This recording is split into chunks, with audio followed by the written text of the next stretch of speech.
પ્રાણીમ ફાઉન્ડેશનના ગૌરક્ષક નેહાબેન પટેલ અને તેમની ટીમ દ્વારા બરોડાના સાવલી પોલીસને સાથે રાખી સાવલીમાં કસાઈને ત્યાં રેડ કરવામાં આવી હતી, જેમાં અંદાજે 200 કિલોથી વધુ ગૌમાંસ સાથે 2 કસાઈઓ જફર અને જીલાણીને સાવલી પોલીસે ઝડપી પાડી કાયદેસરની કાર્યવાહી હાથ ધરવામાં આવી છે.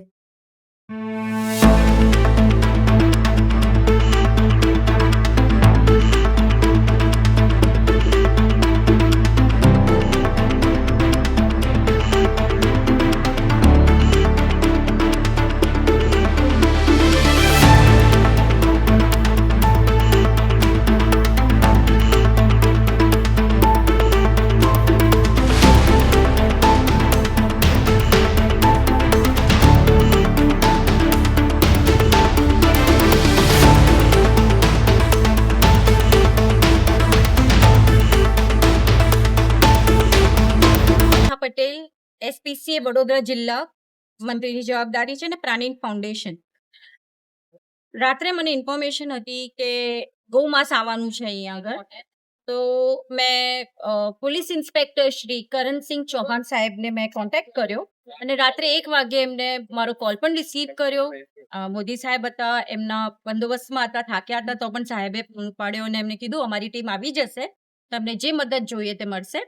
તો અમારે પીએસઆઈ શ્રી વિજયસિંહ સાહેબ, દશરથભાઈ ચૌધરી સાહેબ, હરેન્દ્રસિંહ ઝાલા સાહેબ, એમનો બખો સાવલી પોલીસ સ્ટાફ અહીંયા આવ્યા છે અને અહીંયા ગૌમાંસ છે મોટા પ્રમાણમાં, એટલે 200 કિલોથી વધારે છે ને અહીંયા હત્યા પણ થઈ છે.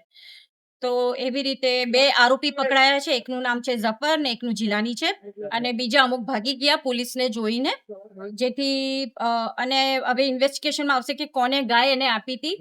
અને આ જે છે આ ધંધો એ હિન્દુ અમુક દલાલ છે, એ લોકો આ પૈસાના લોભી એ લોકો આ ગૌવંશ ખાટકીઓને આપે છે ને આ કપાય છે, બાકી કઈ કપાય નહીં. તમને ના પરવડતું હોય તો તમે પાંજરાપોળમાં મૂકી દો, પણ આવા ખાટકીને ન આપો હિન્દુઓ. તમે નંદી ઘરડો થઈ જાય, વૃદ્ધ થઈ જાય, ગાય માતા દૂધ આપતી બંધ થઈ જાય તો તમારે વેચી કાઢવાની. તમારા બાળકોને તમે વેચી કાઢો છો, તમારા મા બાપને વેચી કાઢો છો, વૃદ્ધ થઈ જાય છે તો પછી આવું કેમ?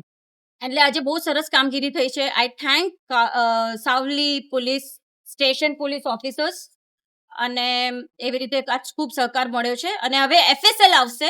આમ તો અમારો અનુભવ જે છે, અમે બહુ ગૌમાંસ પકડ્યું છે, એટલે અમારો અનુભવ કહે છે કે આ ગૌમાંસ છે, કેમ કે પીળું છે, પીળું દેખાય એટલે સમજવાનું ગૌમાંસ. ને અમુક પેલું એકદમ ડાર્ક કલર હોય ને મરૂન ટાઈપ, તો એ ભેંસનું હોય છે. પણ FSL આવશે, રિપોર્ટ આવ્યા પછી ફરિયાદ FIR થશે. એટલે હજી શંકાસ્પદ છે, ગૌમાંસ છે, FSL આવ્યા પછી થશે નક્કી, રિપોર્ટ આવ્યા પછી. શું નામ છે આપનું?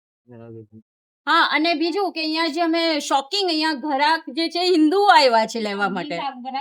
શોકિંગ અમે ઘણી જગ્યાએ જોયું છે કે હજી રેડ પડી નથી ને હિન્દુઓ લેવા આવે છે. તો આમાં બહુ દુઃખની વાત છે કે આપણે આ જોઈ રહ્યા છે.